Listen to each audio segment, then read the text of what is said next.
নবম শ্রেণীর সকল ছাত্রছাত্রী বন্ধুদের জানাই আমাদের চ্যানেলে আরও একবার স্বাগত। আজকের এই বিশেষ ভিডিওটিতে তোমাদের জন্য রয়েছে ইতিহাসের চতুর্থ অধ্যায় অর্থাৎ শিল্প বিপ্লব সম্পর্কিত যে অধ্যায়টি রয়েছে তার গুরুত্বপূর্ণ কিছু 4 নম্বর মানের প্রশ্ন উত্তর।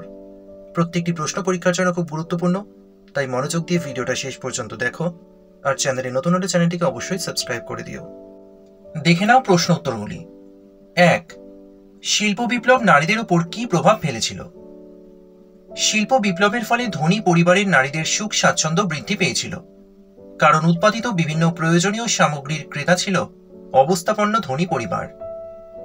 শিল্পপতি ও ব্যবসায়ী পরিবারের নারীদের আর্থিক অবস্থা ও সামাজিক সম্মান বৃদ্ধি পেয়েছিল। উন্নত পরিষেবার সুফলও তারা ভোগ করত। কলকারখানায় নিযুক্ত নারী শ্রমিকরা মালিকদের দ্বারা বিভিন্নভাবে অত্যাচারিত হতো। মালিকরা নারী শ্রমিকদের বেশি সময় কাজ করাতো এবং পুরুষদের তুলনায় মজুরি কম দিত। 2. শিল্প বিপ্লবের ফলে মানুষের গ্রাম থেকে শহরে আগমন ঘটেছিল কেন?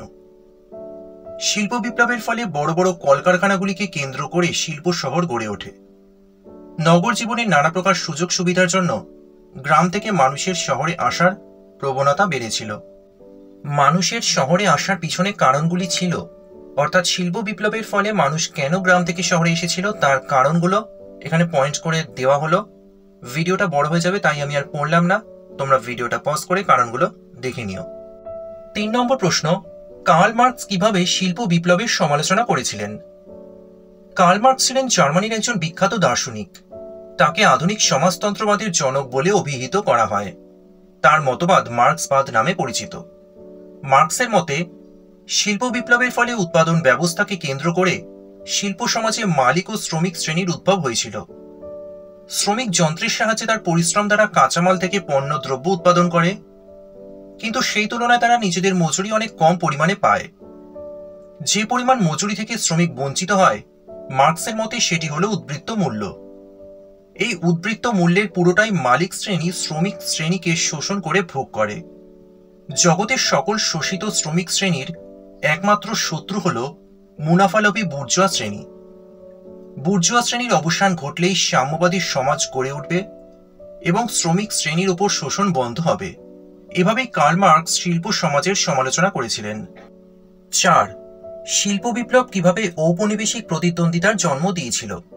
এটা কিন্তু খুবই গুরুত্বপূর্ণ একটি প্রশ্ন, খুব ভালোভাবে তোমরা পড়বে। উত্তরটা দেখে নাও। শিল্প বিপ্লব ইউরোপ তথা বিশ্বের ইতিহাসে একটি গুরুত্বপূর্ণ ঘটনা। এই শিল্প বিপ্লবের ফলেই জন্ম নিয়েছিল ঔপনিবেশিক প্রতিদ্বন্দ্বিতা। এর কারণগুলি ছিল, দেখো এখানে ঔপনিবেশিক প্রতিদ্বন্দ্বিতার জন্ম কেন হয়েছিল তার কারণগুলি পয়েন্টিং করে দেওয়া রয়েছে। তোমরা ভিডিওটা পজ করে প্রত্যেকটা পয়েন্ট ভালোভাবে পড়ে নেবে।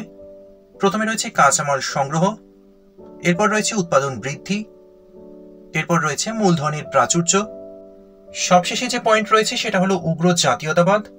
প্রত্যেকটা পয়েন্টই কিন্তু ভালোভাবে তোমরা পড়ে নেবে। পরের প্রশ্ন, এটা অতি গুরুত্বপূর্ণ একটি প্রশ্ন, ভারতকে ব্রিটিশ সাম্রাজ্যের দামি রত্ন বলার কারণ কি? উত্তর দেখে নাও। ভারত ছিল ব্রিটিশদের উপনিবেশগুলির মধ্যে অন্যতম প্রধান উপনিবেশ। ভারতকে বলা হতো ব্রিটিশ সাম্রাজ্যের দামি রত্ন। এর কারণগুলি ছিল, ভারতের বাজারকে ব্রিটিশ পণ্য বিক্রির উন্মুক্ত বাজার হিসেবে ব্যবহার করা হতো। 1914 খ্রিস্টাব্দের হিসাব অনুযায়ী ব্রিটেনের ল্যাঙ্কাশায়ারে তৈরি সুতির কাপড়ের 85% বিক্রি হতো ভারতে।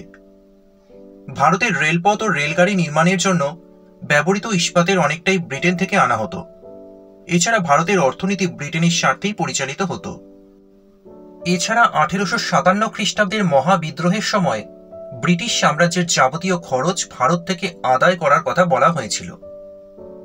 তাহলে তোমাদের চতুর্থ অধ্যায়ের 4 নম্বর মানের প্রশ্নগুলো নিয়ে এই ভিডিওতে আলোচনা করা হলো। ভিডিওটা ভালো লাগলে অবশ্যই একটা লাইক করে দিও। এই ধরনের প্রশ্ন উত্তর সংক্রান্ত ভিডিও পাওয়ার জন্য চ্যানেলটিকে অবশ্যই সাবস্ক্রাইব করে রাখো।